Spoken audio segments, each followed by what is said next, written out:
3, 2, 1. Hi, my name is Selma Witcher, and due to some peer pressure, I have been asked to read my post about lessons from my zucchini. Here I would like to present to you my garden, and I will read my lessons from my garden.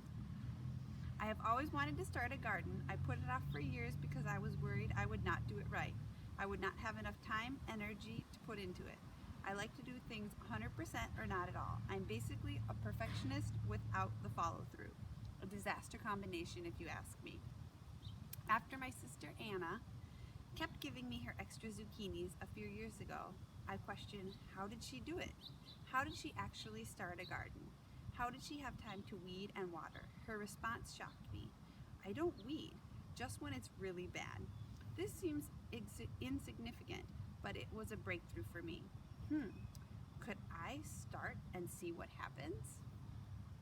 Now, after 3 years of planting zucchinis in our garden, I never weed and rarely water.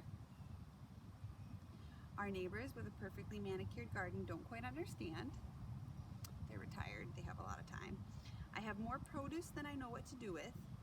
And yesterday I literally lost a zucchini in the long weeds and grass that was longer than my arm. I have learned a life lesson, one that I have struggled to fully understand, but just cements in a little more with seeing the success of an unkept garden. My life is full of weeds. I don't do things right the first time, the second time, third time, but God somehow has success. I have always had an internal struggle with starting things I have on my heart. I think lots of people do. I don't have to be perfect. You don't have to do everything right. Common sense when said, but hard to believe in the moment. But it is better to start than to wait for the perfect plan executed. To all you perfectionists out there, don't be afraid to start.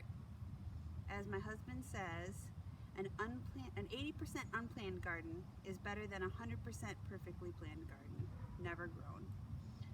And as you can see, this is a less than 80% planned garden.